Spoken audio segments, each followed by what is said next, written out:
حدیث پاک میں آیا ہے کہ ایک مرتبہ حضور صلی اللہ علیہ وسلم اپنے صحابہ میں تشریف فرما تھے، مجلس لگی ہوئی تھی، تو آپ نے فرمایا اگر کوئی 10 مرتبہ سورہ اخلاص پڑھ لے تو اللہ جل جلالہ اس کے لیے جنت میں محل بناتے ہیں۔ تو سیدنا عمر فاروق رضی اللہ تعالیٰ انہوں نے عرض کیا یا رسول اللہ صلی اللہ علیہ وسلم کہ اب ہم خوب مال بنائیں گے۔ اس مجلس میں حضرت عمر رضی اللہ تعالیٰ بھی تھے، جن کے بارے میں زندگی میں حضور صلی اللہ علیہ وسلم نے فرمایا عمر فی الجنہ، کہ عمر جنتی ہے۔ اور فرمایا جب میں معراج کی رات میں گیا، جنت کی سیر کی، تو میں نے ایک محل دیکھا، پوچھا یہ محل کس کا ہے؟ تو مجھے بتایا گیا کہ یہ عمر بن خطاب رضی اللہ تعالیٰ کا محل ہے۔ آ کر حضرت عمر رضی اللہ تعالیٰ کو بتایا، فرمایا کہ جی چاہ کے دیکھ لوں، لیکن عمر تیری غیرت یاد آ گئی۔ اور دین کا ایک مسئلہ ہے کہ جب قرآن پاک پڑھا جائے اس لیے سے کہ لوگ سنیں، مجلس لگی ہوئی ہے، ایک تو اپنا اپنا پڑھ رہے ہیں سب، اس وقت خاموش ہو جانا یہ فرض ہے، اور سننا بھی فرض ہے۔ فَاسْتَمِعُوا لَهُ وَأَنصِتُوا، 2 ادب سکھائے گئے ہیں، ایک فرمایا سنو، دوسرا فرمایا بولنا بھی نہیں ہے، چپ رہنا ہے، ذکر بھی نہیں کرنا۔ ایک ہوتا ہے نا چلو میں ذکر کر لوں، ذکر بھی نہیں کرنا، یہ سننا ہی ذکر ہے۔ اور ایسے ہی کہ اگر دین کی بات ہو رہی ہے، علماء نے اس کی تفسیر میں بیان فرمایا، تو پھر دین کی بات سننا اور پھر خاموش رہنا، یعنی با ادب ہو کر سننا، یہ واجب ہے۔ فَاسْتَمِعُوا لَهُ وَأَنصِتُوا، فرض اور واجب یہ قریب قریب ہیں، اگر یہ کریں گے تو فرمایا لَعَلَّكُمْ تُرْحَمُونَ، کہ شاید تم پر رحم کیا جائے۔ دین کی بات یہ سننا یہ بھی ذکر ہے۔ اسی طرح کوئی بات سن کر اطاعت کر رہے، مثلا بیت الخلاء میں داخل ہوا، بسم اللہ پڑھ لی، اور پھر اللہم انی اعوذ بک من الخبث والخبائث یہ پڑھ لیا، اور بایاں پاؤں سے داخل ہوا، اور اب وہاں بیٹھا ہوا ہے، خاموش بیٹھا ہوا ہے، اور پھر وہاں سے نکلا اپنی ضرورت پوری کر کے، دایاں پاؤں کے ساتھ باہر پڑھا غفرانک، اتنا پڑھ لیا، یا آگے اور بھی دعا ہے، الحمدللہ الذی اذھب عنی العذاب وعافانی، کہ شکر ہے اس ذات پاک کا جس نے عذاب دینے والی چیز سے مجھے عافیت بخشی۔ کہ کسی کا پیشاب بند ہو جائے، کتنی بڑی تکلیف ہے، اس پر شکر سکھایا گیا۔ تو درمیان میں خاموش بیٹھ رہا ہے، تو یہ خاموش بیٹھنا وہاں اللہ کا حکم ہے، کہ یہاں پر رسول اللہ صلی اللہ علیہ وسلم نے یہ ہمیں بتایا ہے، شریعت نے ہمیں یہ حکم دیا ہے کہ یہاں بدبو والی جگہ پہ ذکر نہیں کرنا، ننگے ہو کر ذکر نہیں کرنا، تو وہاں جو خاموش ہے یہ خاموش اللہ کے ہاں یہ خاموشی ذکر ہے، یہ عبادت ہے۔ تو الحمدللہ شریعت نے ہمیں ایسے آسان طریقے بتائے ہیں، کیونکہ انسان کو اللہ پاک نے پیدا اس لیے کیا ہے، وَمَا خَلَقْتُ الْجِنَّ وَالْإِنسَ إِلَّا لِيَعْبُدُونِ، کہ یہ صرف میری عبادت کرے، پیدا اس لیے کیا ہے۔ اب ہر وقت یہ کیسے عبادت کرے؟ تو دنیا کے کام بھی حضور صلی اللہ علیہ وسلم کے طریقے پر کرے، تو یہ عبادت ہے۔ 5 وقت کی نماز مسجد میں پڑھے، گھر میں جا کر گھر والے جو آداب ہیں جو سنتے ہیں وہ ادا کرے، گلی میں ہے ممکن ہو تو دائیں طرف چلے، کوئی خطرہ نہ ہو، آتے جاتے کو سلام کرے، یہاں کی یہ عبادت ہے۔ کھیت میں اور عبادت ہے، بازار میں جائے چوتھا کلمہ پڑھ لے، اللہم انی اعوذ بک من شر ھذا السوق و من شر ھذا، وہاں پر یہ پڑھ لے، تو یہ عبادت ہے۔ گھر میں جائے السلام علیکم کم از کم ورحمۃ اللہ وبرکاتہ یہ کہہ لے، تو یہ عبادت ہے گھر کی۔ گھر میں مسکراتے ہوئے گھر داخل ہوا، یہ حضور کی سنت ہے صلی اللہ علیہ وسلم، تو یہ عبادت ہے۔ اپنے چھوٹوں سے شفقت کرے، یہ عبادت ہے۔ جہاں بڑے آ جائیں ان کا ادب کرے، یہ عبادت ہے۔ کسی جانور کو تکلیف نہ دے، شریعت کا نچوڑ ہے یہی کہ ہماری ذات کی وجہ سے دوسرے کو تکلیف نہ ہو۔ ایک ہے کسی کی تربیت کرنا، بچے کی یا جانور کو باندھنا، یہ تکلیف نہیں ہے، تکلیف ہے بلا وجہ کسی کو کچھ کہنا، تو یہ ساری عبادتیں ہیں۔ کسی سے مصافحہ کر لیا، یہ عبادت ہے۔ مسکراتے ہوئے مصافحہ کیا، یہ عبادت ہے۔ آپ صلی اللہ علیہ وسلم کی سنت ہے، یہ بھی فرمایا صدقہ ہے، تو صدقہ عبادت ہے۔ مسکراتے ہوئے کسی سے مل لیا، اور کسی کو تکلیف اپنی ذات کی وجہ سے نہ پہنچے، کہ میری ذات کی وجہ سے کوئی پریشان نہ ہو۔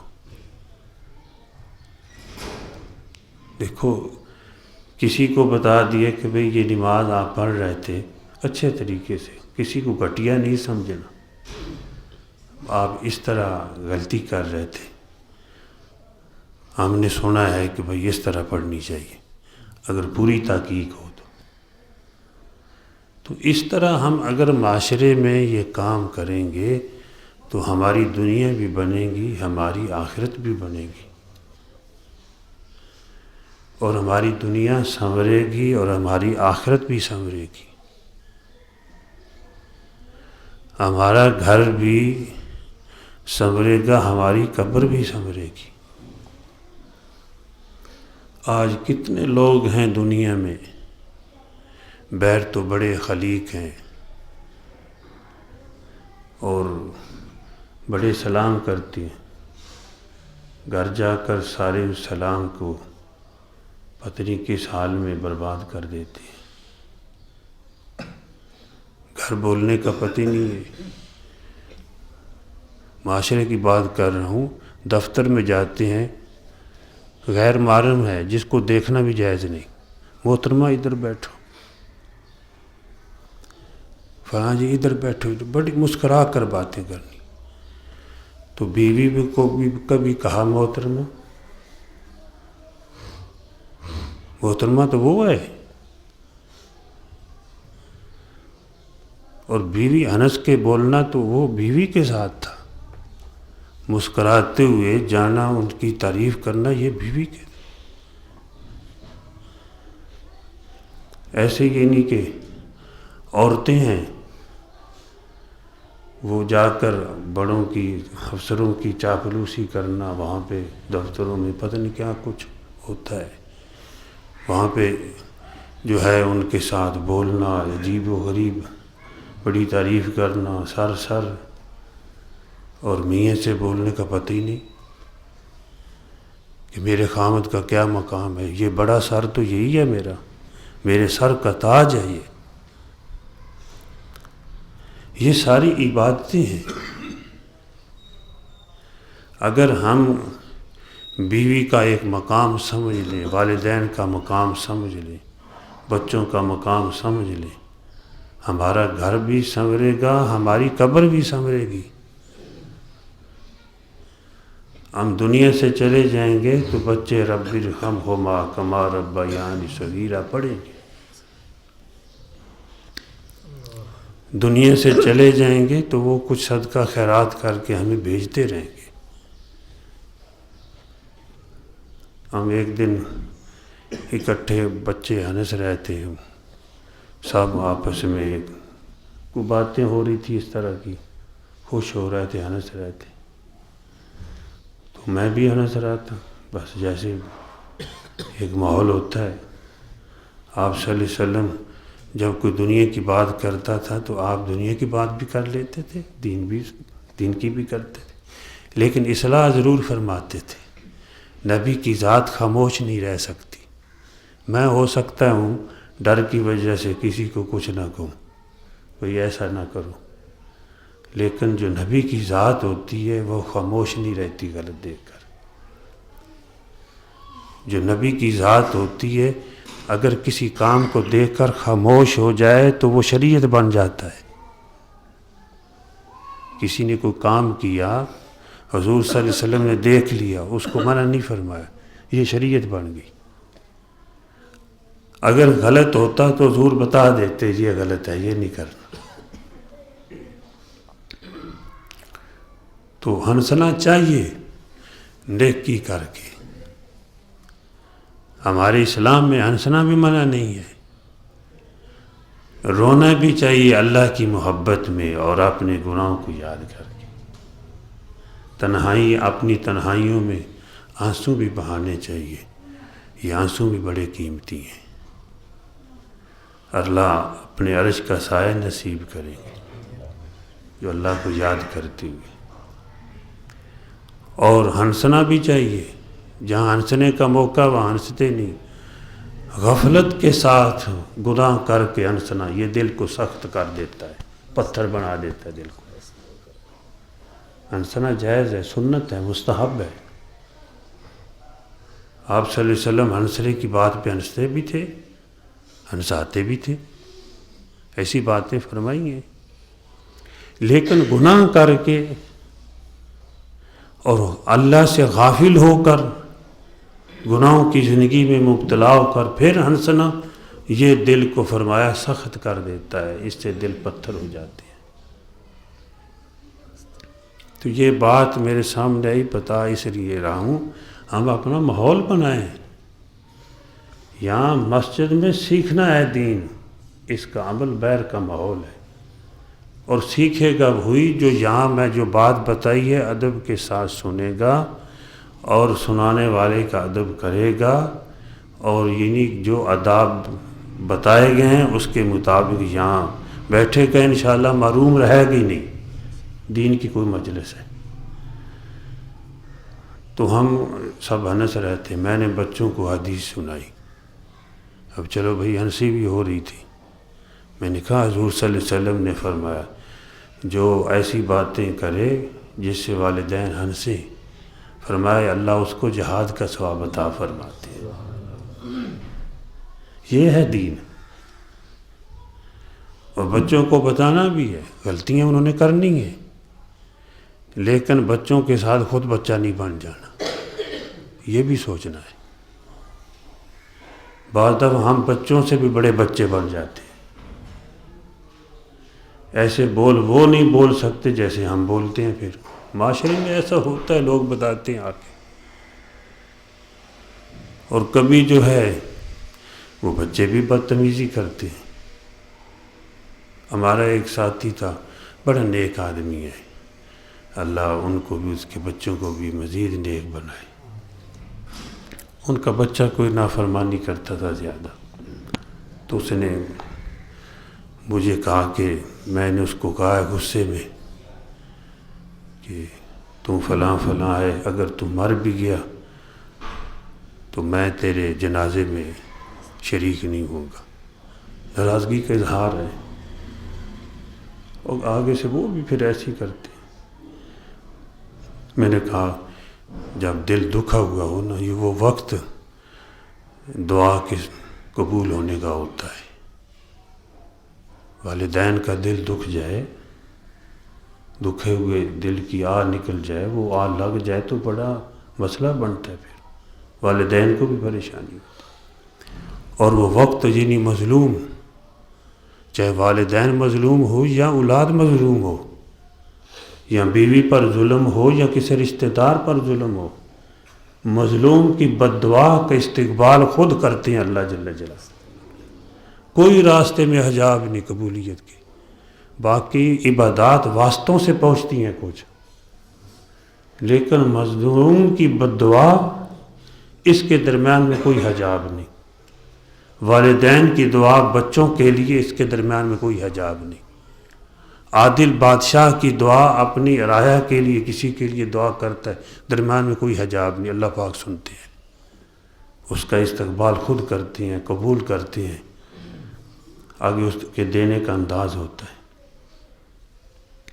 تو وہ کہنے لگا کہ میں نے ایسے ایسے بچوں کو کہا، بچے کو میں نے کہا بھائی میرے ساتھ تعلق تھا دوستانہ بھی اور محبانہ بھی، سمجھ رہے ہو، محبانہ بھی تھا، دوستانہ بھی تھا، اور مجھے وہ اپنے بزرگ سمجھتے ہیں، لیکن ہمارا عمر کا تقاضے کچھ ایسے ہیں، وہ میرے سے بڑے ہیں عمر میں، لیکن بس عقیدتیں ہوتی ہیں۔ میں نے کہا بھائی وہ وقت تو قبولیت کا وقت تھا، آئندہ ایسا نہیں کرنا، آئندہ زیادہ غصہ ہو، اللہ تجھے ہدایت دے۔ کہتے ٹھیک ہے، بعد میں مجھے بتایا، کہنے لگے یہ الحمدللہ اب کو اونچ نیچ ہو تو میں دعا کرتا ہوں کہ اللہ پاک ہدایت نصیب۔ یہ ہے دین، ہم نے پتہ نہیں کیا سمجھ لیا آج۔ یہ میری باتیں اگر یہ یاد رہیں، اللہ ہمیں یاد رکھے، اللہ مجھے بھی عمل کی توفیق دے۔ میں سب سے زیادہ کمزور ہوں، کسی کو کیا کہوں گا، لیکن یہ مذاکرہ، یہ بتانے باتیں، ہمارا اس میں فائدہ ہے۔ اگر اس پہ عمل کر کے دیکھیں، دیکھو گھر میں کیسی رونقیں آتی ہیں، چاکیاں دور ہوتی ہیں، اور یہ دین ایسا ہے، اس کی برکت سے اجڑنے والے گھر بچ جاتے ہیں۔ الحمدللہ ایسا دیکھا ہے مجھے۔ ہم ملیشیا میں گئے، وہاں پہ ایک بڑا تاجر تھا، وہ اس گاڑیوں کی لائن میں کوئی ٹھیک بڑی دکانیں تھیں اس کی، تو وہ میاں بیوی کنارے پہ پہنچے ہوئے تھے، یعنی اگلا جو قدم تھا ان کا جدائی کا قدم تھا، بس اپنے حربے انہوں نے لگا لیے سارے، وہ جو ہتھیار ہوتے ہیں نا اپنی دنیا کے ہتھیار، ایک دوسرے کو وہ سارے استعمال کر لیے۔ تو ہمارے ساتھی آئے ہوئے تھے، وہ ہمارے بھائی کلیم اللہ صاحب تھے جو میزبان تھے، ان کے گھر میں کچھ چیزیں پڑی تھیں وہ لینے کے لیے، تو واپسی جا رہے تھے، تو انہوں نے پتہ چلا کہ پاکستان سے آئے ہوئے ہیں، تو ایسے ایسے انہوں نے اپنا تعارف کرایا میرا، ہم دین کی نسبت سے گئے ہوئے تھے، تو کہنے لگے بھئی میں نے کھانا پکایا ہوا ہے دعوت کی ہوئی ہے دوستوں کی، تو بڑی لجاجت کے ساتھ کہنے لگے اپنے بزرگوں کو لے آؤ میرے یہاں کہ وہ بھی کھانا کھا لیں، وہ ہم اکٹھے بیٹھ جائیں۔ انہوں نے بتایا کہ بھئی دن کو بھی ہم نے آگے پیچھے گئے ہیں اور کام کیا ہے، تھکے ہوئے ہیں، 11 بج گئے ہیں، تو اب آنا مشکل ہے۔ وہاں دن اور رات برابر ہوتا ہے، جتنا دن اتنی پورا سال، ایسی کوئی 10-15 منٹ کا فرق پڑتا ہے۔ تو کہتے ہیں کہ بھئی آپ مہربانی کریں، پر انہوں نے مجھے آ کے انہوں نے کہا پوچھتے ہیں، مشورہ کرتے ہیں۔ وہ آ کر بھائی کلیم اللہ صاحب بھی، وہ دوسرے سب، انہوں نے بتایا کہ اس طرح کہ بھائی ہمارا ہمسایہ ہے وہ کہہ رہا ہے۔ میں نے کہا بھائی ہم آئے ہیں کس کے لیے؟ اسی لیے آئے ہیں، چلو یار تھکاوٹ ہے، اللہ مہربانی کرے چلتے ہیں، وہ خوش ہو جائیں گے۔ مومن کو خوش کرنا جائز کام کے ساتھ، حضور صلی اللہ علیہ وسلم نے فرمایا اس نے مجھے خوش کیا ہے، اور جس نے مجھے خوش کیا اس نے اللہ کو خوش کیا، اور جس نے اللہ کو خوش کیا اللہ جل جلالہ اس کو جنت عطا فرماتے ہیں۔ تو وہاں آئے، وہ پریشان تھا بیچارہ، اور بات بیچ میں کچھ اور تھی، زیادہ پریشانی تھی۔ کہتے ہیں پاک یہ کام کر کے آیا ہوں اور دنیا بھی جڑ رہی ہے۔ تو میں نے کہا چلو بھائی میں کل آؤں گا، ابھی دعا شعا کرتے ہیں انشاءاللہ، دعا کریں گے، اور میرے ذہن میں تھا کوئی نصیحت کر دوں گا۔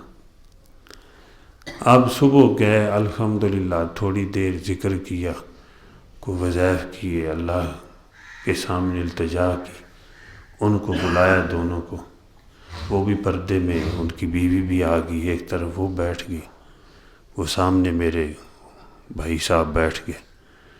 تو ان کو کچھ باتیں بتائی۔ ایک بات ان کو میں نے یہ بتائی کہ اس کے آگے تمہاری بربادی ہے، تباہی کے لیے تیار ہو جاؤ، بچ جاؤ، میرا مشورہ ہے۔ الحمدللہ مسجد میں بیٹھا ہوا ہوں، حضور صلی اللہ علیہ وسلم کی حدیث مبارکہ سنائی اور اللہ پاک کے سامنے التجا کی۔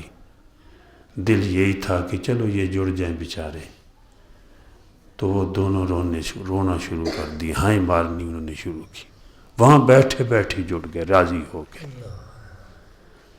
تو میں نے ساتھیوں کو کہا دیکھو بھائی ہمارا ملیشیا میں آنا، پیسے جتنے لگے جو بھی، الحمدللہ میں سمجھتا ہوں پیسے پورے ہو گئے، یہ ایک گھر بھی بچ گیا ہے، ہمارے پیسے پورے ہو گئے، ہمارا آنا جانا بس میں سمجھتا ہوں الحمدللہ وہ ہمیں اللہ پاک نے بڑا کچھ عطا فرمایا۔ اور وہاں پہ یہ مشورہ ہوا تھا، یہ بسم اللہ کی فضیلت و برکات جو کتاب چھپی ہے یہاں پہ، مشورہ وہاں پر ہوا تھا، یہاں آ کر چھپ گئی، اور اس کے کئی ایڈیشن چھپے گئے۔ اللہ پاک مزید اس کی جو ہے اشاعت اور طباعت کے لیے بندوبست فرمائے۔ تو میرے بھائیوں، دوستوں، بزرگوں، یہ دین ہے، نماز پڑھنا فرض ہے، ضرور پڑھنی ہے، یہ چھوڑنی نہیں ہے۔ نماز نہیں پڑھیں گے تو باقی نیکی کی طرف قدم اٹھنا ذرا مشکل ہوگا۔ جو کرتے ہیں ٹھیک ہے، اچھی بات ہے، لیکن یہ دین اصل میں صرف نماز تک محدود نہیں، روزے تک۔ دین کی 5 قسمیں ہیں۔ عقائد کا درست ہونا، لا الہ الا اللہ محمد الرسول، آمنت باللہ وملائکتہ وکتبہ ورسلہ والیوم الآخر والقدر خیرہ وشرہ من اللہ تعالی والبعث بعد الموت، آمنت باللہ کما ہوا باسمائہ، آخر تک یہ صفات۔ عقائد کا درست ہونا اور معاشرت کا درست ہونا، گھروں کے اندر ہمارے اخلاق، باہر دفتروں میں، ہر جگہ پہ، ہر کام کے اندر اچھے اخلاق ہوں۔ معاشرت میں کوئی ایسا نہ ہو کہ ہمارے کمرے میں کوئی غیر شرعی تصویر نہ لٹکی ہو، کوئی غیر شرعی تحریر نہ ہو، ہمارے گھر کے اندر کوئی گناہ والی چیزیں نہ ہوں، کوشش کی جائے۔ مقصد یہ ہے معاشرت کا اور معاملات کی صفائی، لین دین میں دھوکے بازی نہ ہو۔ میں کئی مرتبہ ساتھیوں کو یہ سناتا ہوں کہ بعض لوگ اکٹھا کاروبار کرتے ہیں کہ حضور صلی اللہ علیہ وسلم نے فرمایا کہ جب اللہ پاک فرماتے ہیں جب دو آدمی شراکت کرتے ہیں کسی کاروبار میں تو اللہ جل جلالہ فرماتے ہیں انا ثالث، تیسرا میں ہوں تمہارے ساتھ، دو تم ہو تیسرا میں ہو گیا۔ مطلب کیا؟ میری برکت، میری مدد تمہارے ساتھ ہے جب تک تم ایک دوسرے کو دھوکہ نہیں دو گے۔ دھوکہ دے دیا، میں پیچھے ہٹ گیا، تو میں کہا کرتا ہوں دھوکے سے بچنے کے لیے بہترین طریقہ یہ ہے، ساتھیوں کو بتاتا ہوں، کوشش کریں میرا تھوڑا سا پیسہ بھائی کی طرف چلا جائے، پھر بچے رہیں گے۔ برابر سرابر پہ بھی آئیں گے تو ہو سکتا ہے وہ غلطی ہو جائے۔ حضور صلی اللہ علیہ وسلم نے مثال دے کے سمجھایا، جو چراگاہ کے کنارے پہ بکریاں چراتا ہے وہ ایک دن چراگاہ میں بکریاں داخل ہو جاتی ہیں، ذرا ہٹ کے چرائے۔ یہ سرکاری چراگاہ ہوتی تھی پہلے بچیوں کی، وہ ہٹ کے چرائے گا تو پھر بچا رہے گا، مجرم نہیں بنے گا۔ ایسی شریعت کے اندر یعنی احتیاط والا راستہ، میں اکثر کہا کرتا ہوں یہ کوشش کریں بھئی میرا پیسہ تھوڑا سا زیادہ چلا جائے، میری چیز ادھر تھوڑی چلی جائے، میری طرف زیادہ نہ آئے۔ جب اللہ کے لیے کوئی گھاٹا کھائے گا اللہ دنیا آخرت کے گھاٹوں کو پورا کرے گا، کوئی اللہ کے لیے نقصان اٹھائے گا اللہ دنیا آخرت کے نقصانات سے اس کو بچائے گا، اس کے پورے کرے گا۔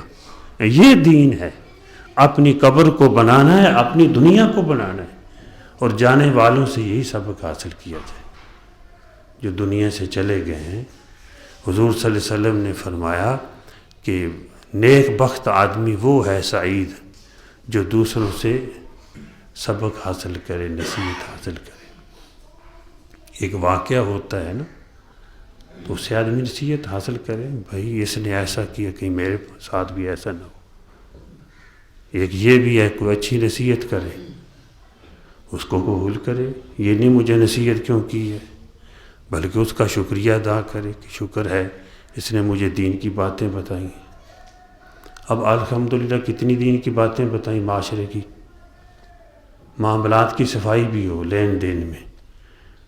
تو یہ امید ہے کہ آپ کو یاد آئیں گی۔ اب یہ سارا سبق تو نہیں ہے کہ کہیں لکھ لی ہے، لیکن موقع پر باتیں کو یاد آ جاتی ہیں کہ گھر میں کیسے رہنا ہے۔ پھر عمل کی کوشش کریں گے تو انشاءاللہ امید اللہ مدد فرمائیں گے، اور غلطی ہو گئی ہے معذرت کر لی جائے۔ ہمارے ہاں جو وہ مجلس ذکر پہ جلیبیوں والا یہاں پہ ہے، ایک جلیبی بیچتا ہے، وہ ماشاءاللہ دوسروں سے ہمیں 70 روپے کم دیتا ہے جلیبی۔ میں نے کہا بھائی اس کو کہنا وہ مزدور آدمی ہے، اپنے پیسے ٹھیک تھوڑا بہت چلو کر لے، کوئی تھوڑا بہت جو ہے وہ کم کر لے، لیکن اپنے پیسے لے لیا کرے۔ ایک اندر احساس ہے، سیدھی سی بات، وہ بیچارے کو جو ہے نا کہیں گھاٹا نہ آ جائے۔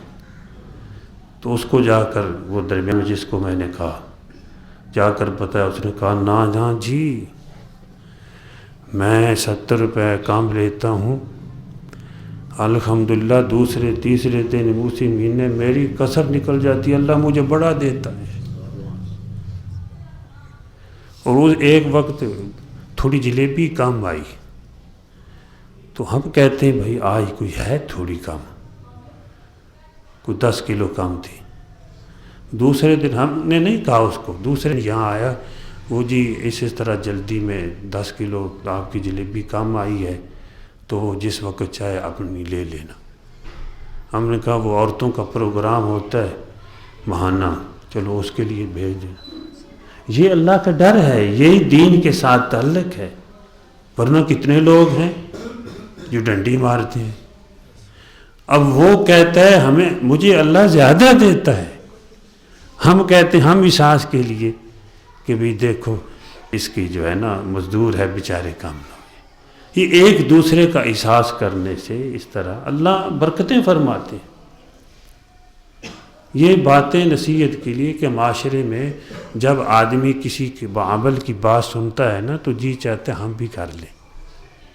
ہمارے ہاں یہ لے کر گیا ایک مرتبہ کوئی، یہ کیا کہتے ہیں، یہ کچرا وغیرہ کباڑیا، اس نے پیسے خوب لگائے، دوسروں نے جتنے لگائے اس نے زیادہ لگا دیے۔ میں کہتا ہوں یار یہ ہے جوش میں آیا ہوا، چلو اس کی مرضی ہے۔ وہ کباڑیا پیسے سمجھو 10,000 کی چیز بکنی تھی، اس نے 13-14,000 کو نے کہا کہ زیادہ پیسے لگائے۔ ہم نے کہا ہو سکتا ہے بھئی اس کی، یہ درمیان میں لوگ ہوتے ہیں کہ زیادہ جو ہے وہ کہتے ہیں ہم زیادہ کما لیں گے، یہ تھوڑا کما رہا ہوگا۔ تو 3-4 دنوں کے بعد آیا، کہتے استاد جی وہ میں نے اتنے پیسے کے لیے، صحیح بات ہے وہ میری تو مزدوری بھی نہیں بنی، اس میں اتنا کمی آ گئی۔ میں نے کہا بھائی دیکھو جتنے تیرے کی بکی ہے نا 10,000 کا مثلاً بنا ہے، وہ کیا کہتے ہیں کچرا جو ہے، یہ جو چیزیں ہیں، تو اس میں سے اپنی مزدوری رکھ لے، باقی ہمیں دے دے۔ اب وہ خوش ہو گیا۔ یہ میں نے کیوں کہا؟ اس ایک ذات کی خوشنودی کے لیے۔ یہ مزدور آدمی بیچارہ زیادہ پریشان، اس نے جوش میں ہمیں پیسے وہی دے رہا ہے جو دوسروں نے دینے ہیں۔ وہ اس دن کا تعلق آج تک وہ تعلق چل رہا ہے۔ نیکی ایسی ہے بھلائی نہیں جاتی، قبر میں بھی آدمی چلا جاتا ہے وہاں بھی یاد رہتی، اللہ وہاں پہ بھی اس کا اجر دیتے ہیں۔ اس لیے آپ نے معاشرے کے اندر زندگی سنوارنی ہے، آخرت کی زندگی بنانی ہے۔ دین کے ساتھ دنیا بھی بنے گی، آخرت بھی بنے گی۔ دین کے ساتھ ہمارا گھر بھی سنورے گا، قبر بھی سنورے گی۔